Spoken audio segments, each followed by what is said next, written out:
I wanted to show you how to complete one of our silk necklace from our kits. So I've already put together the African opal necklace, but I haven't finished it off. I wanted you to see the front, but what's really important is what we have going on in the back, because that's where we're going to finish things off. So the first thing I want to demonstrate is what to do with the knots. So I have this final knot, which will eventually go inside the bead tip. But one of the first things we want to do is put a little glue on it. The glue is going to make sure that the silk doesn't unravel. So it's really an important step in this process. So I like using this type of cement, rubber cement. And the reason is, besides the cement being a great product, it's got this great applicator tip. You see that fine tip? So it allows me to paint the glue right onto that knot without getting glue everywhere else.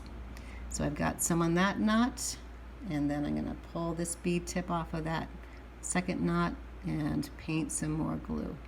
And you want to be generous on the side that you're going to be cutting off. Make sure it's on the top. But you don't want to get a bunch of glue on the rest of the silk. Depending on the color of the silk, sometimes the glue will stay a different color, like a real dark color like you're seeing. On some silks, for example on white, it will dry clear. So it just really depends on the type of silk. So once you've got that done, you want to let it dry for a little bit. I am, in the spirit of getting through the demo, not going to let it dry for a whole long time. But you want to make sure it's pretty dry when you do it at home. Once it is dry, you want to go ahead and cut off close to the knot. So you'll see I'm going right up to the knot and trimming it off right there, okay? So you don't want any of that extra silk, but that's why it's really important to get the glue all over that knot. So I'm going to cut off the extra silk on both sides. So I've got those knots all glued, and let's pretend they're dry because you've waited a little longer at home. Once that's done, you're going to go ahead and move the bead tip up so that the knot rests inside the cup. Then you're going to take your chain nose pliers, and if the hook on the bead tip is indented a little bit or squished in, you want to open it up just a little bit. I also like tapping down that knot with my chain nose pliers so it's nice and flat. So I'm first going to take my jump ring. So this is one side of the clasp. I hook it over the hook, and then I take my chain nose pliers and I gently bend that back into that cup. So you can see it's bent right inside. And what's important is that that tip goes right inside the cup and not outside. That's going to give it a nice secure close. You can go ahead and tap it down this way if need be. And that means that your jump ring isn't going to fall off. It isn't going to go anywhere. So that's one side. Now the next side, we're going to be putting on our lobster claw. Now the lobster claws that I have in the kits have these tiny little open jump rings.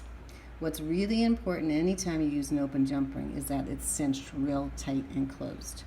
So you can see, and I wanted to show you the way they often come, is they're actually open a little bit. So what I like to do is, take two chain nose pliers and just tighten them up until you can see that there is no longer an overlap or a gap. So once that's done, I go to my second side of my silk knotted necklace and pull my bead tip up so the knot's resting inside there again. And I take my chain nose pliers again. Again, if you want, you can tap that knot down a little bit and make sure it's resting well inside the cup.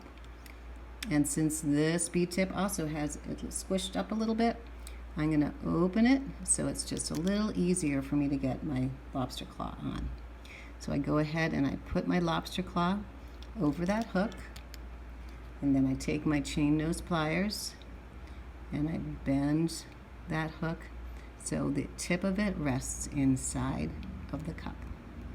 And here again, we can use our chain nose pliers to squish it down just a little bit to make sure it's nice and secure. So that is how we finish it off. So now that we've done both sides, we can clasp it together and we've got our completed necklace. So that's the end, and again, this is the front. Enjoy.